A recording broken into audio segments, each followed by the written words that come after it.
Greetings, my dear viewers, it's March the 18th and as usual in my first video I'm going to discuss not the frontline events but the events that happen at the background of that military action.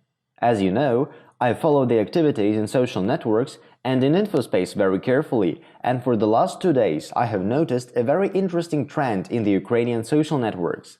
They began promotion of the thesis that very soon, in 10 days, on March the 28th, another NATO summit will take place where the treaty members will take a decision to enter Ukraine with NATO troops. In this way, NATO troops will save Ukraine. Let's see how realistic this is.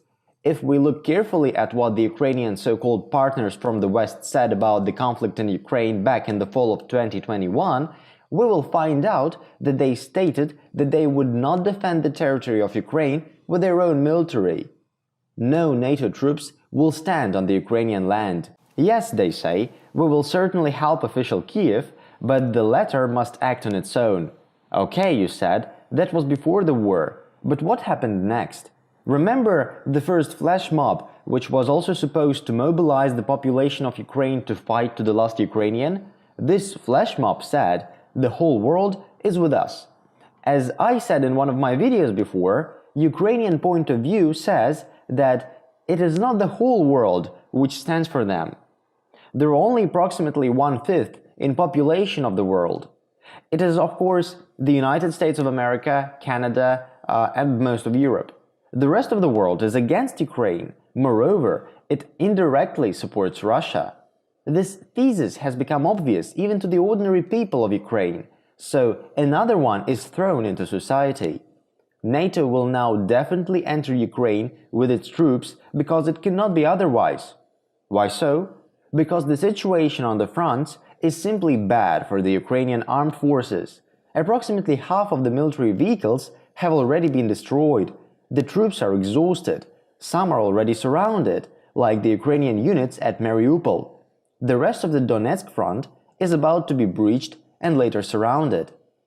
The situation near Kharkov is also not looking good for the armed forces of Ukraine at the moment. Kiev is almost surrounded. Russian troops are approaching Kryvyi Rogh. They have surrounded Nikolaev, and everyone is also waiting for an amphibious assault near Odessa.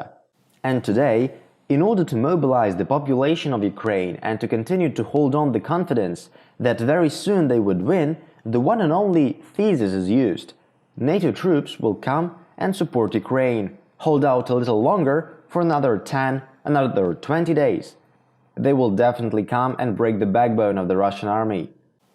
So then, why do they do it? They know that there will be no NATO troops on their territory of Ukraine. There is one simple reason, exactly the same reason why they started the war in Donbass in 2014. It is to spill as much blood as possible, so that there would be a lot of problems on those lands after the Russian Federation solves all its problems in Ukraine. That's the reason why the infrastructure is being barbarically destroyed today. Please know that it is not a coincidence that the Ukrainian armed forces are now stationed in kindergartens, schools, hospitals, and social infrastructure facilities, thus forcing Russian troops to strike at them. For example, in my hometown, Sumy, one of the headquarters of the Ukrainian armed forces is located inside a children's hospital, which means that they cover themselves by children. Yes, of course, no one will strike at the children's hospital, because there would be monstrous. But eventually, the people who gave these orders will be brought to justice. For those who today consider themselves as the authorities in Ukraine, the most important thing is to leave a scorched earth behind. Why? It is simple. Very simple. Today in social media, the idiotic patriots can be hysterical as much as they want about the fact that Ukrainians will never live in peace and friendship with Russians. The last 8 years are a perfect proof that the brains of the Ukrainian people could be easily altered. Once they get under the influence of some information, and within a few years, they start to think completely differently. That is why not only the official authorities in Kiev, but also their sponsors in Washington and London are most afraid of today, because it was them who were involved in the brainwashing of Ukrainian citizens. And they are aware enough that it is not only possible, it is inevitable.